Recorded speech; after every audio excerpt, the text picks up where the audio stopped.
On a peu l'occasion d'être spectateur du quotidien d'une classe. Brute, sans phare, fait de perfection et d'imperfection, de coups de génie et d'imprévus. Parce qu'on pense que le réel des classes est le meilleur terrain de réflexion et d'amélioration pour nos pratiques d'enseignement, nous vous ouvrons leurs portes. Nous vous invitons à découvrir ces outils pédagogiques afin qu'ils deviennent les vôtres. Bienvenue dans la saison 3 d'Être Prof, le podcast. Une série audio dans laquelle enseignantes et enseignants vous partagent leurs pratiques du quotidien, de la maternelle au lycée. Épisode 40. La tâche finale en bac pro. Pour clore une séquence avec ses lycéens, Francine, enseignante d'anglais en terminale pro carrosserie à Saint-Ouen-de-l'Aumône, présente à ses élèves sa tâche finale, réaliser un tuto métier. Bilan de compétences, expression orale, tutoriel et savoir-être, c'est tout un tas de connaissances que ces élèves consolident afin de les préparer au mieux aux années à venir, que ce soit en atelier, dans un garage ou dans la vie de tous les jours. Welcome, bonnet. Welcome. Allez. Hello. La capuche. Bonjour. Bonjour Francine. Bonjour Nathalie. 1 heure avec cette classe de jeunes en bac pro carrosserie, si je ne m'abuse, c'est une grande première pour moi. Force admiration pour toi avant de commencer à te poser des questions sur l'activité que tu leur as proposée. C'est vrai que cette heure a été un peu sport. Une classe de jeunes garçons dynamiques et un peu bruyants, où le temps d'écoute pour chacun est parfois un peu difficile, mais on travaille sur le savoir-être, on travaille sur le rapport à l'autre et j'espère avoir bientôt des résultats encore plus positifs. Pendant les vacances, puisque vous allez avoir des vacances, et pendant votre stage, et même en fin de semaine, vous pouvez me poser la capuche, s'il vous plaît, Amine, et sortir du blouson. Vous allez devoir me rendre une tâche finale. Ça sert à quoi, une tâche finale ? De la séquence. Ouais. Là, il y a eu quelque chose de super intéressant qui a été dit. Vous pouvez le dire plus fort ? Évaluer les connaissances. Donc, évaluer les connaissances, c'est-à-dire, pour moi, de mesurer la manière dont vous avez pu enregistrer tout ce qu'on a vu en classe. Tu nous présentes l'activité que tu leur as proposée aujourd'hui ?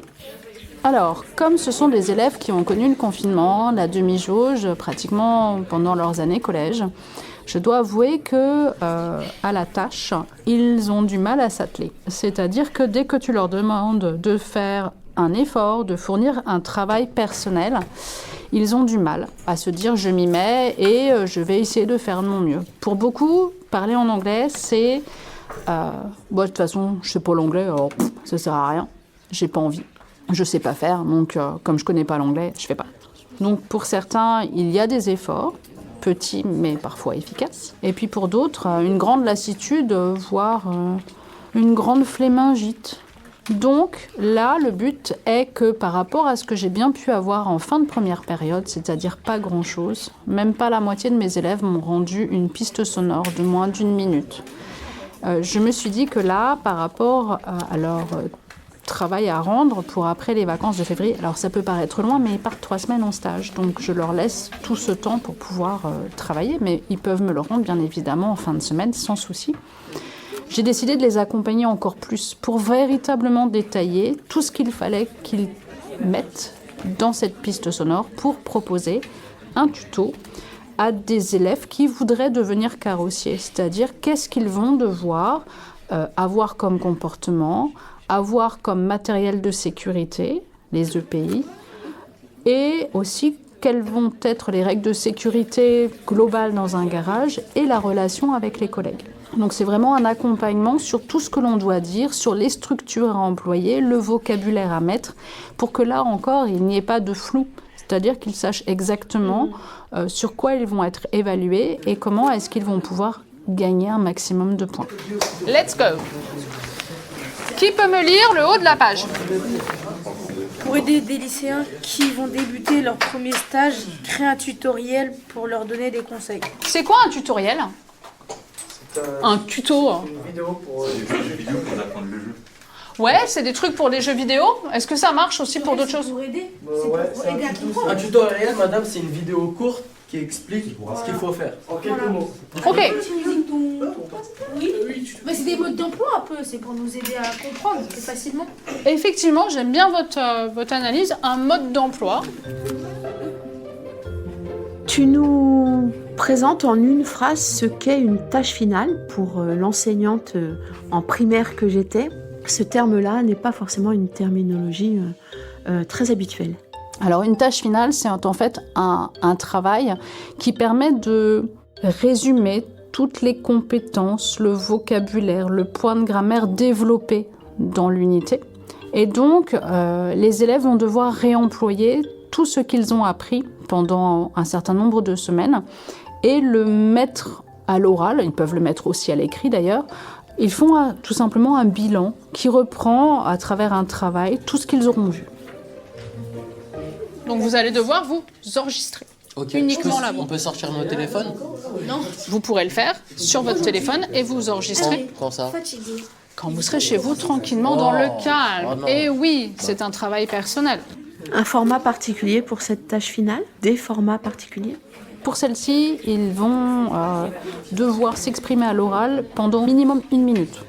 Tu leur présentes une grille. Comment est-ce que cette feuille que je vous ai distribuée va-t-elle vous être utile? Ça va nous aider déjà avec nos idées, nos informations qu'on veut collecter, afin de résumer tout ce qu'on veut dire. Tu veux bien me dire ce qu'il y a sur cette grille? Alors sur la grille, en fait, on la décortique ensemble, c'est-à-dire qu'on fait vraiment de l'explicitation, on revoit les consignes. On voit aussi qu'il y a des petits traits pour noter pas mal de choses.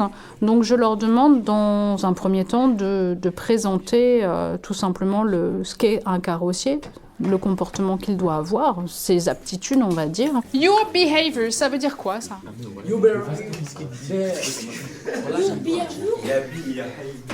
Oui, il y a be. Donc ça veut dire quoi be? C'est être. C'est être. Donc effectivement, on va s'intéresser là Il y a des mots qui se battent. à comment vous devez être. Donc, behave, c'est se comporter, être dans un état. Donc, behavior, c'est le comportement que vous allez devoir adopter. Évidemment, le comportement en carrosserie ne sera pas le même qu'un comportement avec des enfants en bas âge, par exemple. Là, ils sont capables en français de me donner tout un tas de mots de vocabulaire, mais déjà, avaient-ils déjà eu cette réflexion sur la carrosserie en français? Ça, je n'en suis pas certaine. Donc, en fait, c'est un double travail. Dans une deuxième partie, nous voyons donc tout ce qu'il faut en matière de protection individuelle pour la sécurité. Donc, dans cette partie-là, vous allez devoir développer tout ce que vous devez utiliser et on a vu le vocabulaire qui va bien. On a fait des exercices où vous deviez redonner dans les paragraphes les mots, vous savez, vous deviez les relier avec le petit signe qui allait bien pour parler des EPI. À chaque fois, the hard R, the gloves, the safety shoes, etc., etc. Le troisième paragraphe, il faut que vous parliez de quoi?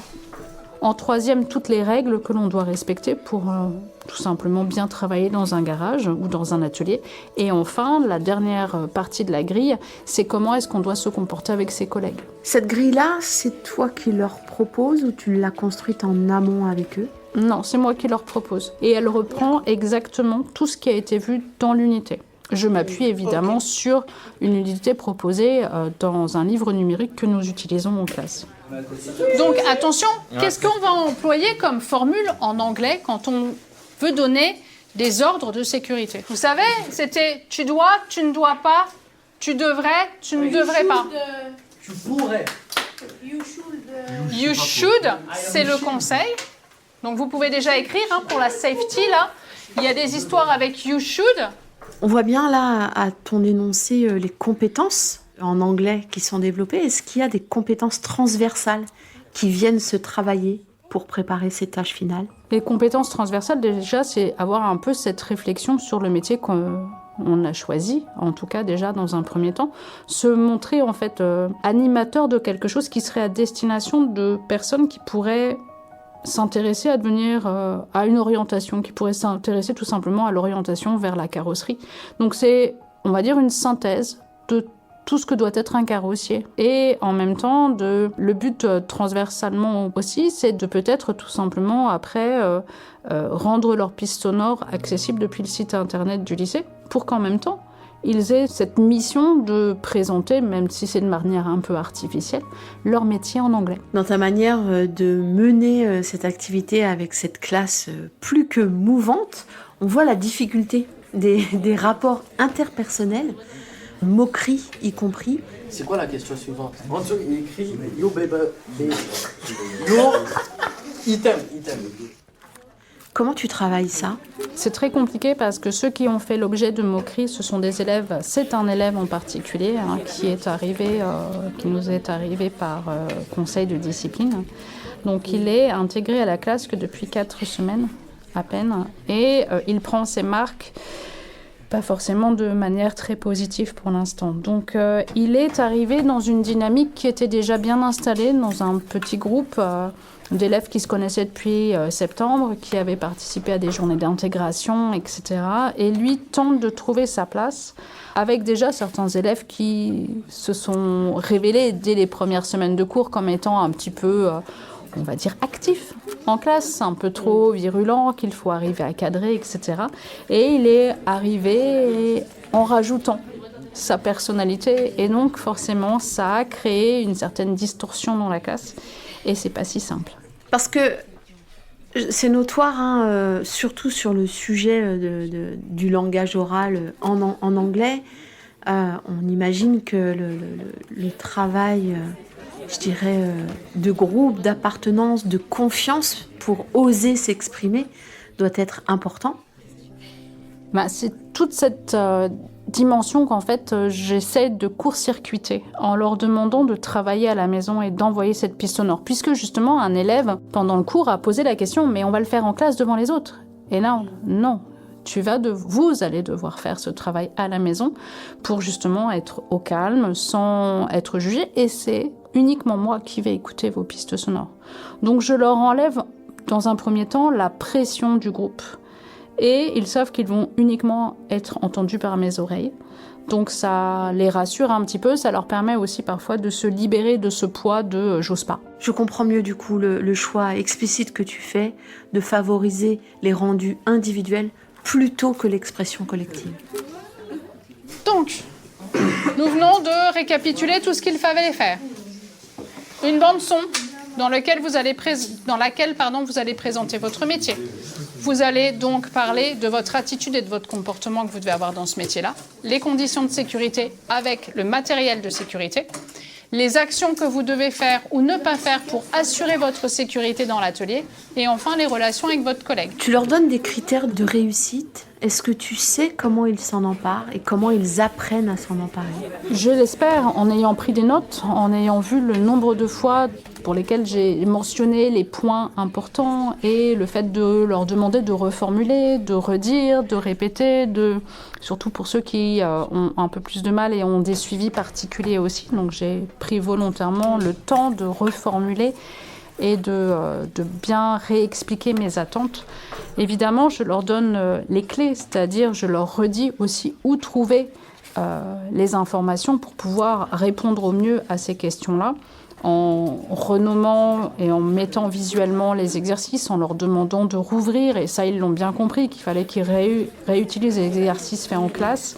Certains ont dit qu'ils pouvaient utiliser un dictionnaire numérique, d'autres le dictionnaire papier, mais ça c'est une autre tâche, et pour certains, ça représente un trop lourd poids de papier que d'utiliser un dictionnaire. C'est très, très handicapant. Alors qu'il y en avait un qui s'amusait pendant le cours à le compulser, à tourner les pages, comme si voilà, il avait découvert un objet intriguant.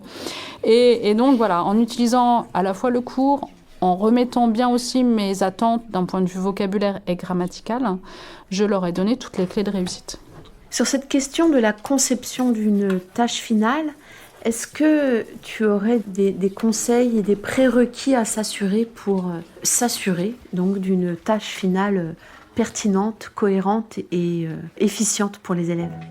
Alors c'est pas facile parce qu'en fait comme on est en livre numérique et que beaucoup malheureusement n'ont pas leurs affaires, le fait de faire référence au livre me permet dans le logiciel qui s'appelle Pronote, en mettant les devoirs en fait, de leur permettre de remettre la photo du manuel pour leur dire voilà, vous pourrez trouver dans un premier temps la tâche finale, les consignes, l'accompagnement à cette page-là. Vous pourrez utiliser tous les exercices et les leçons que nous avons fait sur les pages d'avant. Bien évidemment, je prends une certaine liberté. Plus j'avance dans mon programme scolaire, plus je me libère de ce genre de choses très académiques, très fermées en fait, parce que c'est fait par le livre. Quand j'arrive en terminale, même en première, je prends plus de liberté sur la tâche finale. Mais une tâche finale, elle doit permettre à l'élève de retrouver des éléments du cours, de s'appuyer sur les éléments du cours. Elle doit être clairement définie sur les attentes de longueur.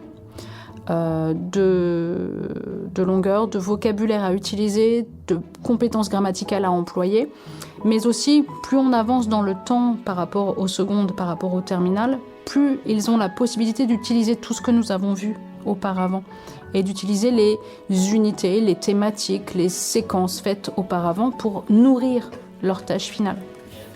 Carrossier, ça se dit comment ? Carrossier. Ah, pas du tout. Google, traduction, a pour particularité de pouvoir évidemment être votre meilleur allié. Néanmoins, il faut être malin. Carrossier. Oh, coach building. Carrossier, vous avez. Coach c'est quoi ? building. Coach, builder, car body, maker. Et coach building, ça c'est carrosserie. Ah oui, carrosserie, je suis d'accord, on est là. Et le body, ça veut dire le corps de la voiture, voilà. Oui. Je vais oser un rapprochement, tu m'arrêtes si je m'égare.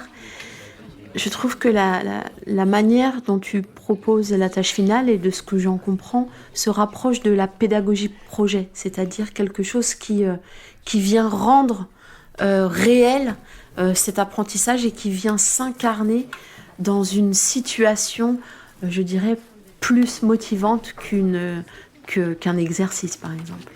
C'est vrai que j'essaie de trouver des supports. Par contre, je sais que certains élèves ne sont, même s'ils sont très numériques et qu'ils passent leur journée à scroller sur les réseaux, etc., dès qu'on leur demande des compétences un petit peu plus poussées en PowerPoint ou en Genially ou en choses comme ça, ils sont déjà un petit peu plus à la traîne et pour certains ne maîtrisent pas.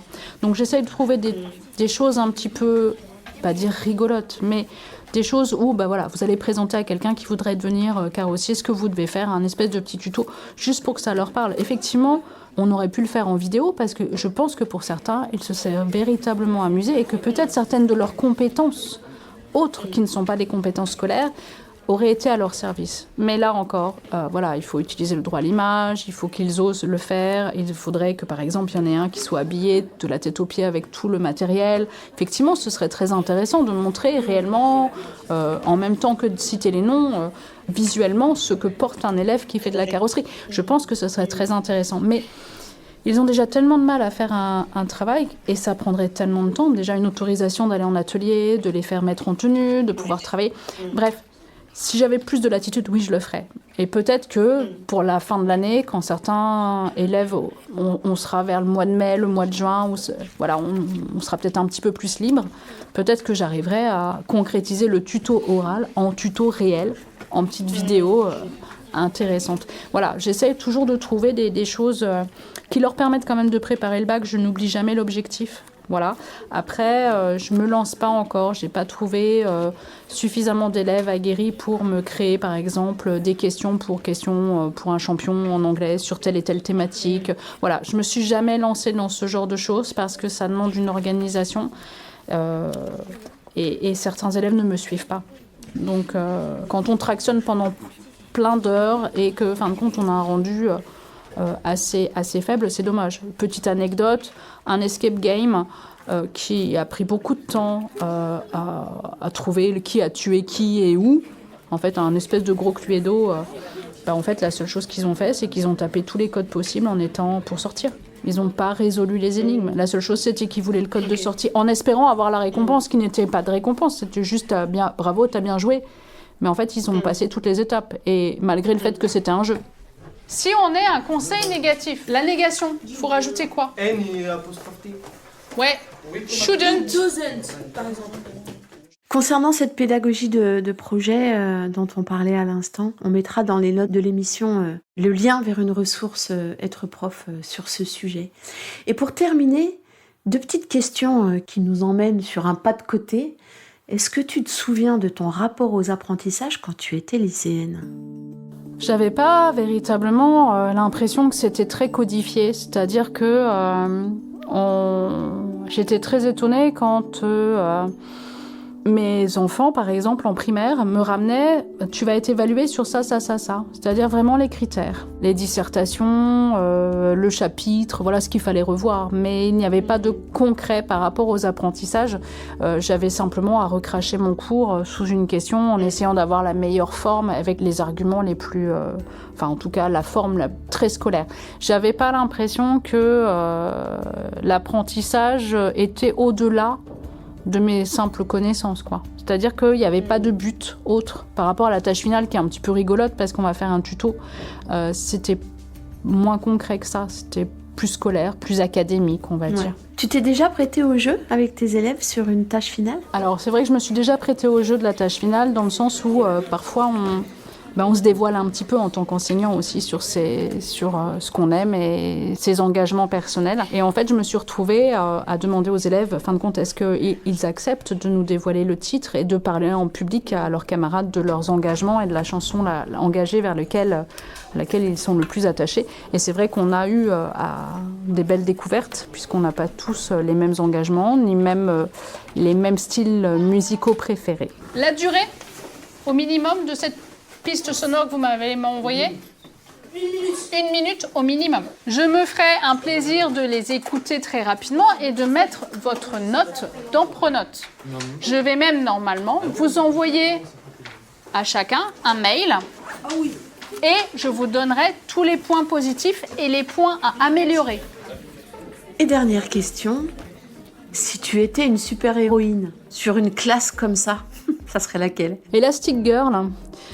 Parce qu'il faut pouvoir se plier dans tous les sens, essayer d'avoir des bras un peu longs pour stopper celui-là, lui faire un geste à l'autre de tais-toi, de arrête de gigoter, lâche la pièce que tu fais tourner sur ta table parce que ça fait du bruit pour le micro. Bref, avoir une super capacité.